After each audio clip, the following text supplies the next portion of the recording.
তো আমাৰ দতুমা সমষ্টি হিচাপে বহু দিনৰ পৰা দলে দলে আহি পেলাই যোগদান কৰি আছে। তেখেতসকলক মই পোনপ্ৰথমে মই আদৰণি জনাইছোঁ আৰু আশা ৰাখিছোঁ নিশ্চয় তেখেতসকলৰ যোগদানত আমাৰ বিপিএফ ৰাজনীতি দল আজি বেছিকৈ সক্ৰিয় হ'ব বুলি মই আশা ৰাখিছোঁ আৰু ভৱিষ্যতত নিশ্চয় বিপিএফ ৰাজনীতি দল হিচাপে দতুমা সমষ্টি 2 নং দতুমা সমষ্টি হিচাপে এইখন অঞ্চলত কোনো আমাৰ বিপিএফ ৰাজনীতি দলত যুঁজ দিব পৰা তেনেকুৱা কোনো ৰাজনীতি দল নাই বুলি আমি দাবী কৰিব খুজিছোঁ। ডাঙৰকুটি গাঁও এখন ভিতৰুৱা অঞ্চল, এই অঞ্চলত মানে বিপিএফ দলে উন্নয়নৰ কাৰণে কি চিন্তা কৰিছে?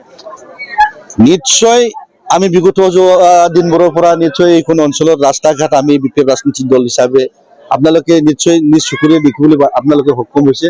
এইফালে পূব পশ্চিম উত্তৰ দক্ষিণ চব ফাঁকা ৰাস্তা, এইটো গোটাই আমাৰ বিপিএফ ৰাজনীতি দলে বনোৱা।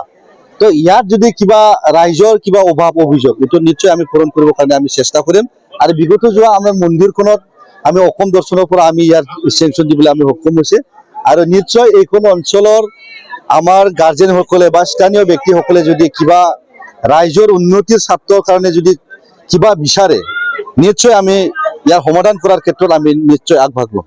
ৰাইজলৈ কি মেছেজ দিব আজি? তো সকলোকে মই অনুৰোধ কৰিব খুজিছোঁ, দলে দলে আহক। আমাৰ বিপিএফ ৰাজনীতিৰ দল আজিৰ দিনত বহুত সক্ৰিয়।